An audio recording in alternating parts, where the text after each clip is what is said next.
you're good to go, Monica.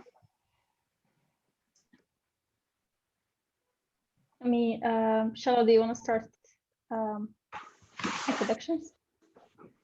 Yeah, sure. So I'm Charlotte. I'm the newest of the team, and I'm going to be the service designer on the project. I designed the Innovation Hub about 2 months ago now, but before that I've been an emergency response volunteer in Hertfordshire for over 1.5 years.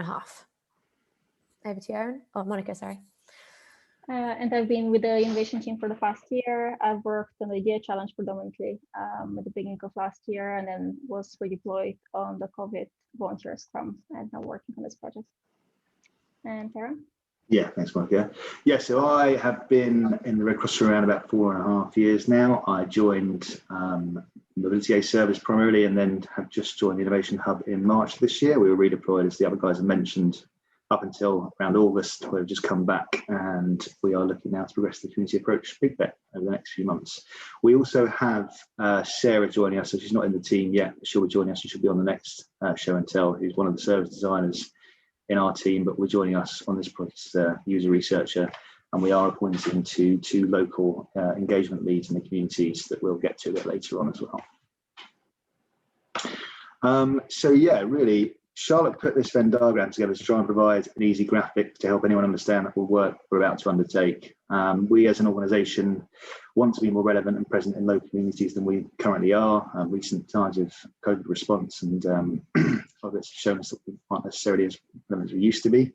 Often we approach communities by looking at what BRC has to offer to people in crisis. We're tackling this from a bottom-up approach with this work, and we're working with members of the communities that we're going into. Once we've completed the discovery and got these insights, we'll establish whether there is an area to work with these communities and local partners that aligns with our 3 causes and services. And that was our work section back on the previous slide. Getting a bit ahead, Mike. No worries. So that's that overlap area in the Venn diagram there. Cool. We can go through now, Monica. Then. Yeah, certainly, Mara, we can. Cool. So as we're kicking off the work, we'll share our ways of working with everyone. Depending on where in the organisation you come from, some of these may seem a little abstract, as I know they may have done previously for myself, but they can be grouped into 3 key themes, I think. First one being that we're led by people and getting their insights and working with them throughout the process. We work quickly, testing as much as we can along the way and embracing the failures. And we're working in the open. So as with this session, we want to include as many people internally and externally as we learn and test throughout the work.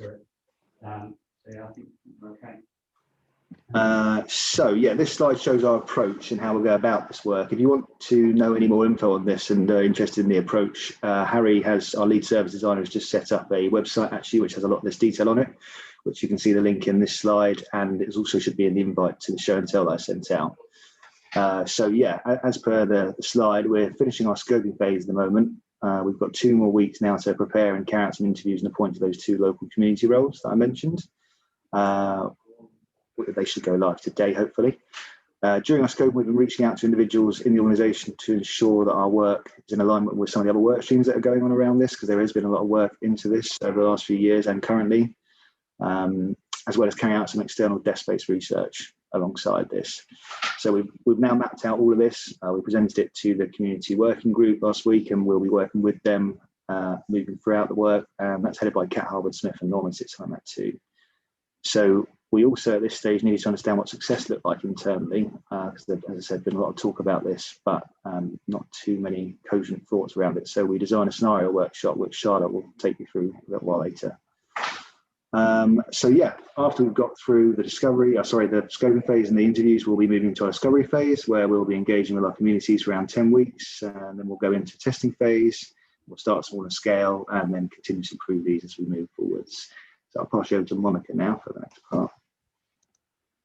As Sarah just mentioned, the next stage will be discovery, and our discovery question and aim will be to engage and understand the strengths and needs of communities in high-risk resource places. And this is a very busy sentence. We kind of broken it down a bit. So by strengths and needs, we're going to aim to identify key community dynamics. So not just the needs of the community, focus on the unmet needs, and also focus on the strengths, how we can build upon them as well. By communities, we mean that this project is going to be led by the community for the community. And by high risk and low resource, this is drawing from the 2030 strategy. So during our discovery phase, we want to obviously answer many questions, but these are some of the main ones. The first one would be, what does local volunteering look like?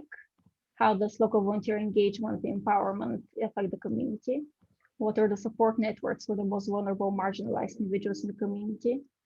And what are the hubs in the community? And by hubs, you mean different places, locations where people gather, like different local groups, organization, or community teams as well.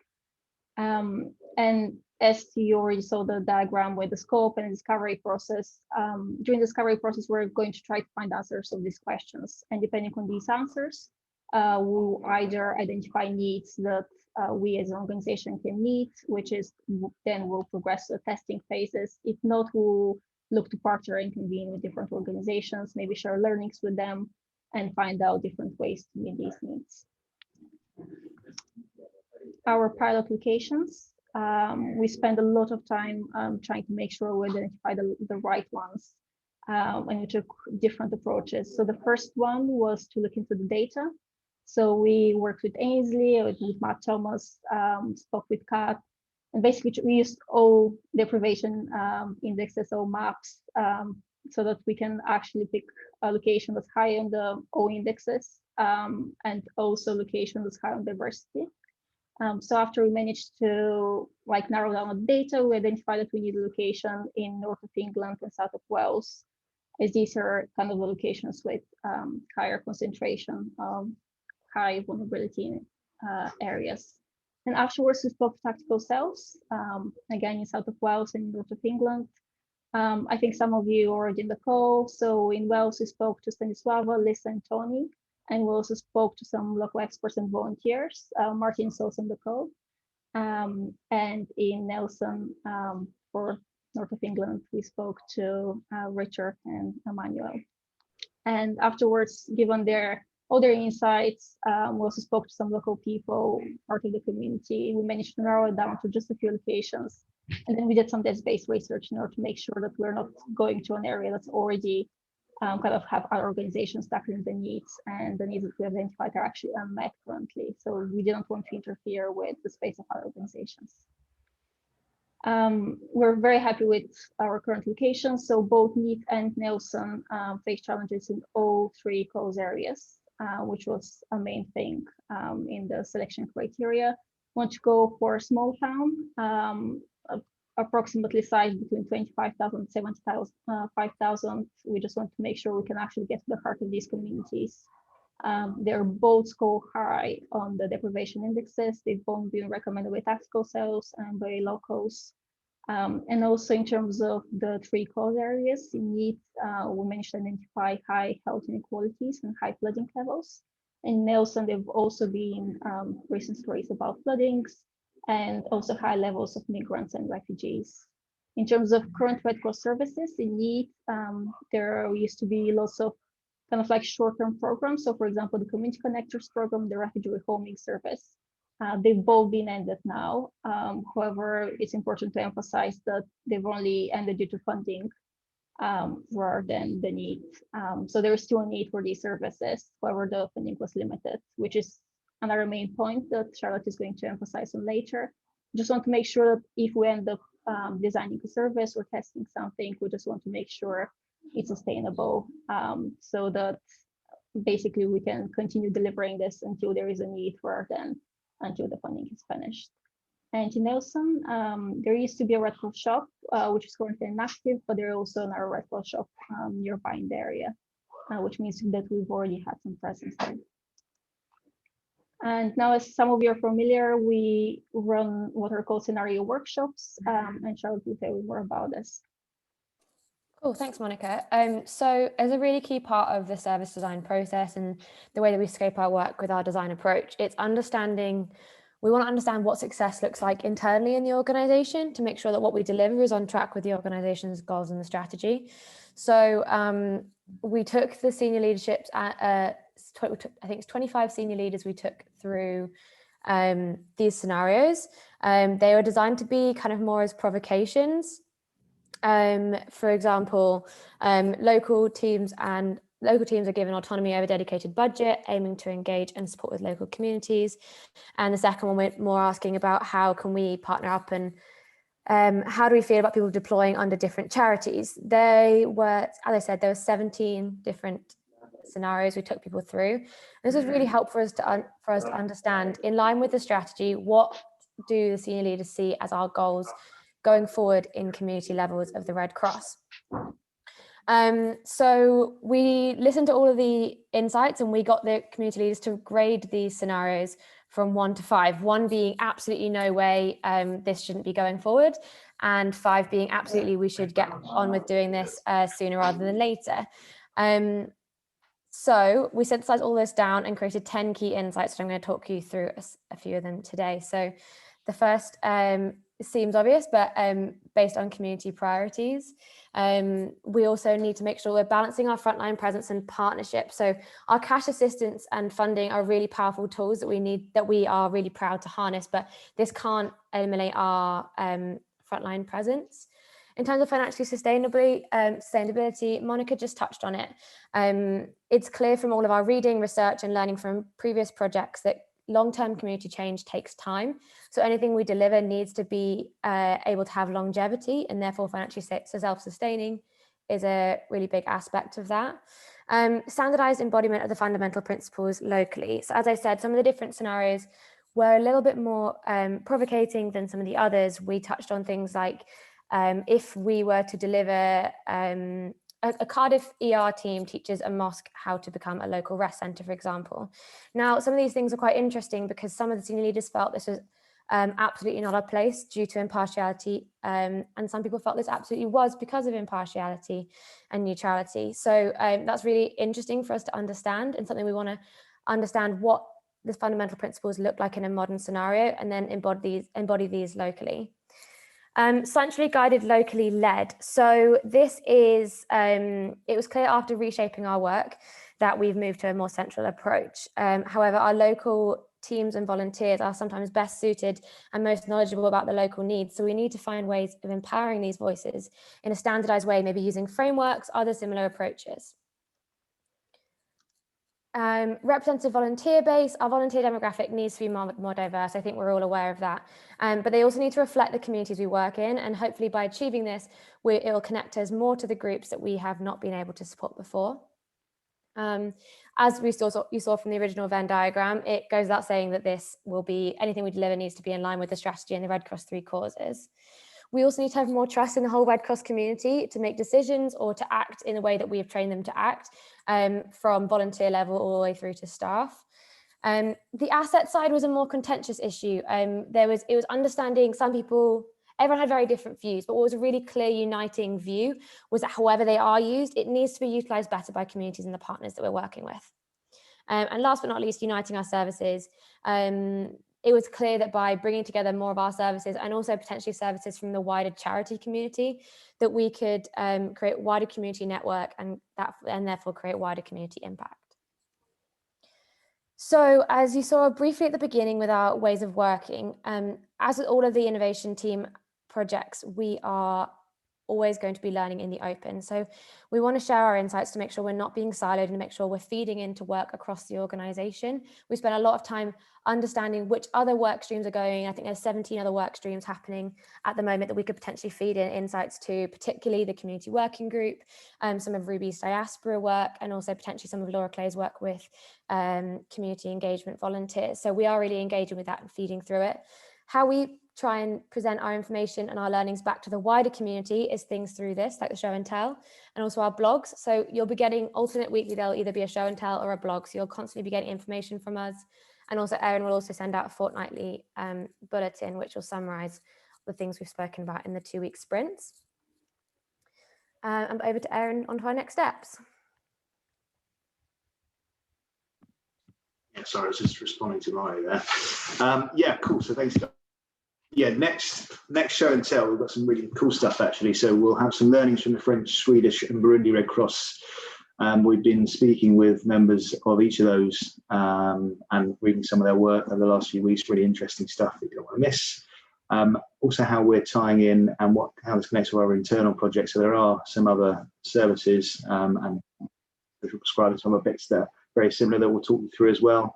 And also how we're commencing testing in the community with our cultural packs that Charlotte's just been assembling and that have started to go out. We've got some tests going out, I believe, probably in the next, by the end of this week, Charlotte's probably fair, and then we'll have some really good insights to bring back for the next one there. That's all from us in terms of our presentation. We've rattled you through a lot of things there, and I can see from the chat there's a lot of different questions. So I guess we'll go from the top down in terms of the questions, how they came in. So first, in terms of the question from Owen, as what will be the remit of the engagement leads? Owen, do you want to take that one? If not, I can go for it. Sorry, Charlotte, I missed that. I was busy copying and pasting some of these questions. You crack on and I'll jump on. No, you're fine. So the remit of the engagement leads. So the purpose of the engagement leads is that we want to make sure that we're not just a central team coming into a new community. And we know there's maybe a little bit of history to do with how we as a central Red Cross team approach local communities and do it in a way that we're not imposing central views, but we're actually hearing the local needs and building up from that. So the reason why we are hiring locally is to be that, not only just the local point of contact, but to be the local champion. So in terms of their remit, their main goal is going to be helping us network within the community, helping us understand as an expert user themselves, more about how we can engage with the community, understand the community dynamics, build relationships. So their remit is kind of to be our local member of staff, but also work closely. We have got set roles within the team, but also because we're a small team, there are a lot of crossovers in our work. So yeah, in terms of the remit, it's kind of going to be championing our work, maybe potentially being more of an ambassador figure. And we've spoken recently to the French Red Cross and the Swedish Red Cross, and both of them have said in their localized work, having that ambassador to both champion the Red Cross views locally, but also work and instill progress is something that's been really important in their work, which is what something we wanted to carry forward. I hope that one answered the question. Cool, Owen. When did that answer your question, Owen? Yeah, thank you. Great, thanks, Owen. So the next one that I took track of here actually were two pretty much similar. So John's, which is when we talk about community here, do we need in the widest sense, or is it a focus on geography and locality? And Douglas has gone slightly further from that. Is the sole focus here geographical communities, or will it encompass communities of interest, e.g. people with same mobility across differing geographical boundaries? So my take on that is that we are looking at, as a core, those geographical locations, because that's what the criteria for us choosing their locations. However, the communities that exist within those locations will be the things that cross those boundaries. So if there are, as you've mentioned there, Douglas, people with groups of people with vulnerability, or if there are even down to sports groups or anything, any communities that exist within that locality will be engaging with all the members of those communities. So we will encompass all of it. And it's really that human-centered and individual based on their insights that we're going to be working with. Charlotte, I don't know if you want to add anything further to that. No, very much so. It's very much at the beginning of the year, the innovation team did a lot of work on what place-based looks like, and we're not solely focusing on that alone. We're also looking at like asset-based, all these different things that bring together a community approach. But as our main unit, we start in the community, but as we discover more, there might be more internal communities or even digital communities that we can tap into and understand more from. The one thing I'd like to address with Mary, it's a really important and something that we've been really considering, is your point there about the local work that is happening is already very quite developed. We are really aware of that, and that's something that we're considering as well, because ultimately it's been a big question of why we're doing this work, and understanding, like, that's something as a team we've really grappled with, is what's our place and what we're trying to find. But ultimately, we do need to have, as the Red Cross, a more localized presence. That's something that has kind of been acknowledged across the organization. So at this point, we're not saying, Monica and Aaron both touched on it, that we're not saying through this discovery, we're absolutely going to deliver something and here's what it is. And we're also making it clear that we're not, the reason why our discovery statement is strengths and needs, not strengths and unmet needs, is because we know that the needs might already being met. But with our values from the strategy of the partnering and convening, and also understanding connected communities, we want to go into these communities and learn. We might learn that we're not relevant at all and we're not needed. And maybe the one task is unemployment, and maybe we can feed that back into the local council more with some learnings. and we step away. But we might find that actually as a way of working within these different networks that are already existing, uniting them further, and also instilling some of our 150 years worth of knowledge and skill set into the community.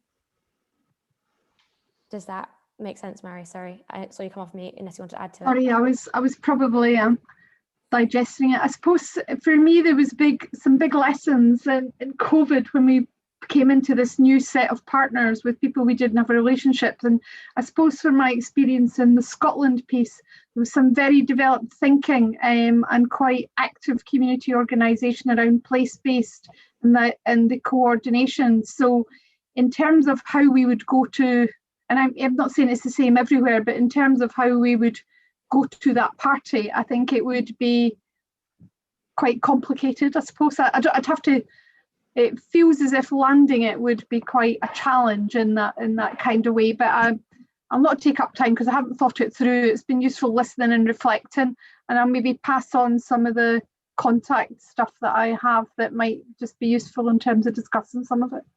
Yeah, for sure, Mary. And it'd be really, that's also why we have the word strengths in the discovery goal as well, because if there is already a strength in the community, maybe how can we help build on it, or how can anything like that. So, and I understand what you mean about how can we approach this, hopefully through the discovery, bearing in mind we're not saying we're the Red Cross and we're going to deliver something, and we're saying we're the Red Cross and we want to learn from you, is a different way of approaching that. And maybe that's how we can build those relationships. Thanks, Charlotte. Just conscious of time, I want to get through some of these questions. So Leslie's put a question in terms of by self-sustaining, does that mean not require any funding through fundraising to funders? I think, Leslie, until we know exactly what it is that we're going to be looking to fund, it's a difficult question to answer. I know Mel, who I saw pop on the call, made a good point at the community working group last week around this work being complete alignment with strategy, and therefore would it be something that can be used or general funds can be used for. I think ultimately, in my mind at the moment, we need to explore all possible means of funding for anything that comes out of this work. One of the key learnings we've had so far in speaking to some people who have been involved in similar work previously and even currently in the organisation is that a lot of the time initiatives start and then fail because the funding has run out and it's on a 2-year grant or a 3-year contract, and then we can't maintain those services, and that really actually does more harm than good for the community. So it's something we do have to work through, and we'll be coming out to the next 2 or 3 months. So apologies, I don't have a more finite answer, but it is something that we're looking at. Yeah, it's fine. I actually followed up with another comment, and actually it's weirdly enough, but like, it's not saying to assume that no fundraising or funding is a good thing. Actually, in terms of community, there are a lot of humans in a community whose way of contributing and being part of the work that the Red Cross will hopefully do in their community that is needed. Their way of being a contributor is by giving financially, and actually by removing that opportunity, you're kind of removing their opportunity to be part of their community. So it's just only as a plea not to see the people who might give as separate to the community, but as part of it. But I'm chatting to Charlotte about this later, so it's fine. No, that's fine. And to build on that as well, like when we say, like, the reason it's so nuanced what we're saying, because like there's so many things in that. What we basically don't want it to be is something that's based on grants. That'll fall over. Grants that after 6 months of working, it ends, and then the community still need it, and actually they feel more lonely than before because they've been left high and dry. Oh man, nothing worse. Yeah, no, I totally got it. I just wanted to say, you know, I'm always banging on about it, so I'll shut up. No, absolutely, Leslie. I think it works well. Hopefully, Ruby. I don't think Ruby's here. I don't think she'll make this session this week, but Ruby's also running a really interesting project. You'll probably hear some more about when we talk about other internal projects on diaspora engagement, and that's a key point she was picking up on, Leslie. I don't know if you've been speaking to her, but it's something really keen to explore further as we move through this. Charlotte, I think I may have lost track of questions now. That's all right. There's a really quick one from Laura. Are the ads live? Not yet. We've been battling with platforms and getting things live, and there's things we didn't foresee coming. They should be up imminently, and as soon as they are, we'll share them around in this network as well, because as a plea from us, we want to make sure we get the right person. And for those of you who maybe do have connections in these two communities, making sure that this advert reaches as far and wide as possible to make sure we do get the person who is right for us in the team is really important. So not yet, Laura, but hopefully imminently. Sorry, I have actually just found, I just managed to copy a couple more. Mari had one around the volunteering aspect. So Mari, volunteering, as you will have seen from the questions that Charlotte showed in her section, is a key aspect of what we're looking at. And Laura, who's on the call as well, has been doing some work with Matthew and is looking to hopefully join up some of our work together in these locations around what this community engagement and volunteering aspect could look like. And we'll be, as I said, looking at that. Laura and I just started conversation. We'll be looking at that as we move forward and getting out and doing our discovery and moving forward. And I think we're going to be running out of time. But Ian, you've got a question of what are some of the charities you thought would be good alignment locally. We started to build a list, so we can certainly share those with you. I'm not sure I know them off the top of my head, or Monica would. Yeah, I mean, we already have a list with most of the charities that exist in the area, so we start making contact with them in order to make sure that we can communicate with them what the alignment might be. But for example, for NEAT, the Need for Talbot Council for Voluntary Service seems to be a very good place where, like most charities, connect and work together on mutual projects. So I think that will be our main point for NEAT. For Nelson, we couldn't find anything like this for now, but there are also lots of other like national charities like Mind, or local charities as well, that we can get in touch with. Nelson also had a really good refugee resettling buddy program in the area as well. So I know there are a couple, as I said, apologies, I don't know off the top of my head, I've been focusing on it this week, but no, there is some connection we're bringing in. If you want to drop me a message afterwards, we can talk about it in more detail, absolutely no problem. Guys, I think, yeah, we're out of time now, unfortunately. Thanks a lot for joining us. It's really great to have such a good turnout on our first session, and hopefully you can come back and join us again in 2 weeks' time. If you need anything in the meantime, want to talk about anything in the meantime, drop me a message. Absolutely always open to talking. And there'll be another blog coming out, I think, at the beginning of next week, Monica, right? Yep. Perfect. Monday or Tuesday. Great. Okay, guys. Well, I'm going to stop recording now and let you get back on with your afternoons, but have a lovely afternoon and weekend. Thank you.